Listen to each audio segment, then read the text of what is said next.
Mr. Camping.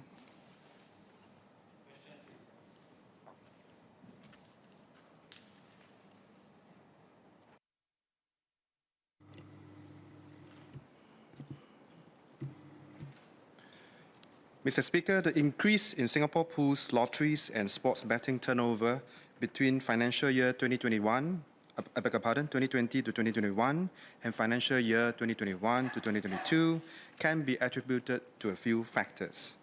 Financial year 2021 and 2020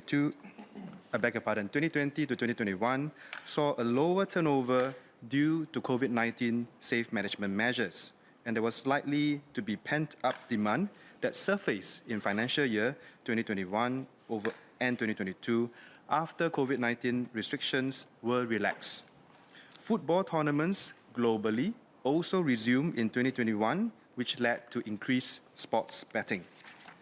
MSF focuses on tackling problem gambling, as the negative impact goes beyond the individual gamblers and also affects the gamblers' families and loved ones. MSF, together with the Gambling Regulatory Authority, GRA, and the Ministry of Home Affairs, MHA, regularly review and strengthen our social safeguards and mandate gambling operators to implement responsible gambling measures. For example, the Gambling Control Act, enacted in March 2022, extended the exclusion regime administered by the National Council on Problem Gambling beyond the casinos to gaming machine rooms and Singapore Pool's online gambling platform.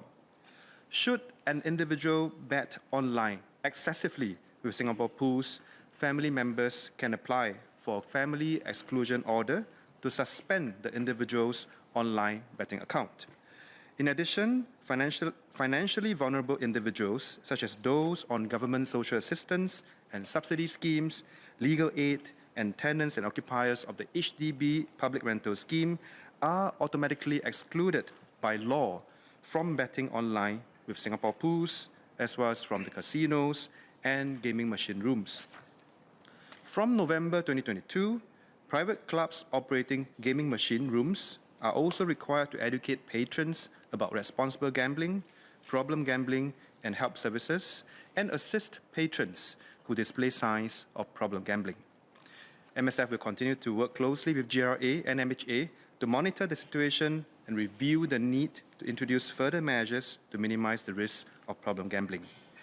At the end of the day, individuals need to exercise personal responsibility and avoid betting beyond their means. Help is available via the NCPG helpline and web chat. We also encourage family members and friends to look out for their loved ones and advise them not to bet excessively. Mr. Sia. I thank the SPS for the answer. I just have a few supplementary questions.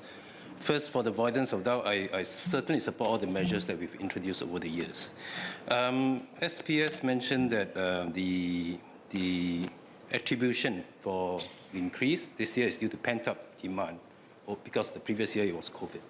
So my first question is, and therefore by that, do we expect that in the coming year, we expect that this will normalize, and therefore it must necessarily see a reduction?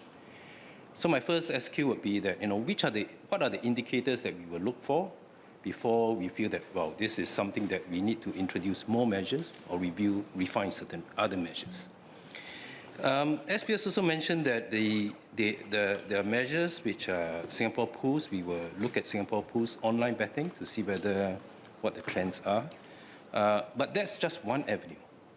That we obviously know that there's a lot of betting which take place not through Singapore Pools. So my second question is, how do we monitor such trends? It is certainly not easy. And finally, I've said this before. I think in measures such as this, I would prefer that we err on the side of caution, and therefore it's better to impose more than less measures. Thank you. Mr. Speaker, I thank the member for his supplementary questions. So on the first question about what indicators do we actually look at, So we must first understand that the numbers that we are looking at in terms of what has been reported for FY 2021, 2022 is contrasted against a very low base in the previous FY. And that previous FY, as I've explained, we have experienced quite a number of measures, not just in Singapore. Of course, in Singapore, we have had our circuit breaker from April to June. That was in 2020. And also a whole slew of other postponements in terms of sporting activities.